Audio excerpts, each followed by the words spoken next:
Ciao Raga! Musta naga? Welcome sa inyong lahat. I am Chad and I will be your guide. Raga, tatanungin kita ha kung natanggap mo na rin yung good news. Kasi kanina, ano bang araw ngayon? August 5, 2025 ay dumating na yung hinihintay naming matagal na bonus. So natanggap na namin yung komunikasyon natanggap ko doon sa aking email address yung ipinadala na komunikasyon na kung saan ay naaprubahan kami at kasama doon sa makakatanggap ng bonus na 232 euros.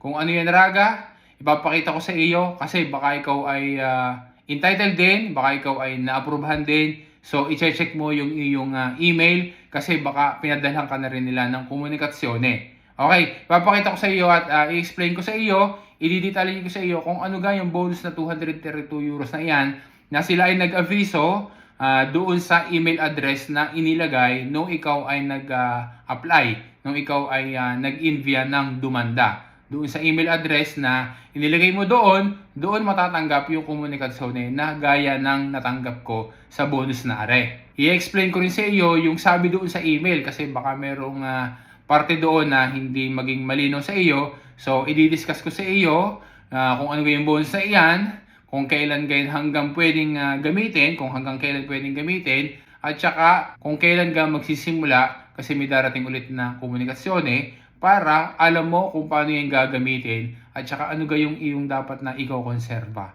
Para na sa ganun ay magagamit mo yung bonus na ikaw ay entitled. So ipapakita ko sa iyo ngayon Raga. So ano yung email na natanggap ko? Yan ang pangalan yung subject ng email. Dote Scuola, Componente Materiale Didattico. Yan. So, i-check mo yung iyong email kasi kung ikaw ay nag-apply din, nag-file ka ng Dote Scuola, ay baka may dumating na rin sa iyong email kasi ito ay natanggap kong OG. Yan. 1302 ko natanggap. Ang sabi, yun daw aming dumanda para sa aming anak. Okay? Ang sabi ay estata amesa. Ibig sabihin ay nakasama na aprubahan yung aming dumanda para sa materiale didattico or yung Dote Scuola na kung saan yan ay para doon sa pambili ng mga gamit sa school at saka ng mga libre. So ang sabi, ang kontributo daw, gaya ng ating binanggit kanina, ay 232 euros. At kailangan siyang magamit, ulit sabi siya, hanggang January 31, 2026. So kailangan magamit hanggang doon kasi pagka nakalampas ay masasayang yun. Halimbawa hindi nagamit lahat. Paano daw gamitin itong Dote Scuola? Okay, na materiale didattico. Ang sabi ay simula daw August 7, 2025. So sa isang araw na yon. Ito daw si Edenred Italia SRL ay mag-i-envy ulit. Magsesend ulit sila ng isang komunikasyone personale doon sa email address na ginamit doon sa pagkukumpila ng dumanda.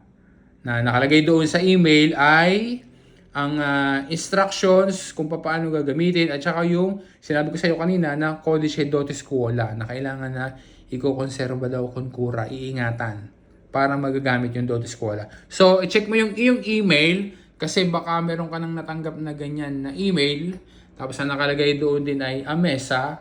Okay? So, yung iyong anak na ini-apply ay kasama. So, ang tatandaan ay kailangan pamula daw August 7 onwards may matatanggap ulit na email galing kay Edenred Italia SRL para doon sa instructions at saka doon sa Codice Dote Scuola. So, take note Raga ha. Aring Dote Scuola na are, baka itatanong mo, iyan ay para sa mga taga-Regione Lombardia. Okay?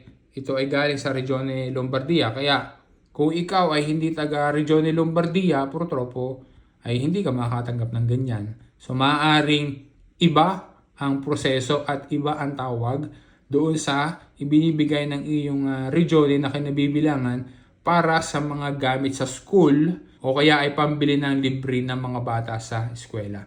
Ayun Raga, sana ay nakatulong sa iyo ang info na binanggit ko sa iyo sa short video na are. At sana ay ma-share mo rin sa iba, lalo na sa iba na alam mo na naghihintay din ng resulta o ng email ng ganito at saka para malaman din nila kung ano yung nilalaman ng email at para alam din nila ang kanilang gagawin. Salamat sa patuloy mong pagsuporta at sa panonood mo Raga. This is Chad and always remember, Chad with Guy. Grazie Raga, alla prossima!